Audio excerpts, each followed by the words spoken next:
Assalamu alaikum and welcome back to my channel. So this is me Aisha, and today we are going to discuss how to make or roast our peanuts or groundnuts. How do you mention groundnuts in your language?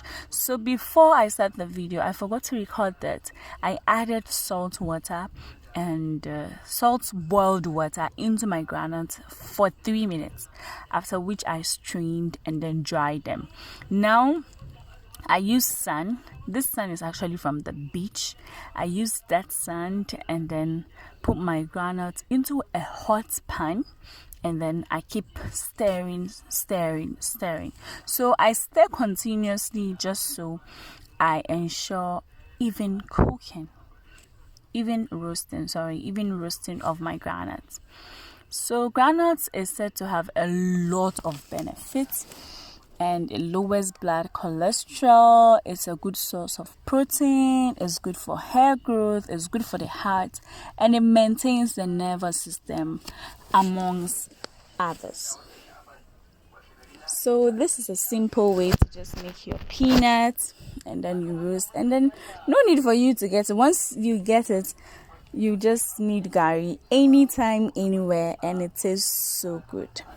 So like I said, step 1, you just have to make sure you add salt to boiling water and pour into your groundnuts. Leave for 2 to 3 minutes maximum, and then you strain. After straining, you dry them. Then you now put your sand into a frying pot, and then you allow the sand to heat for some time, and then you pour your groundnut inside and you keep stirring.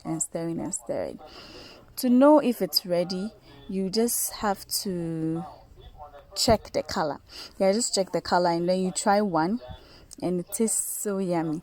And that was a broken calabash. That is what my mom used, and so that's how we make groundnuts in our house. And everyone keeps asking, what's your secret? It's so good.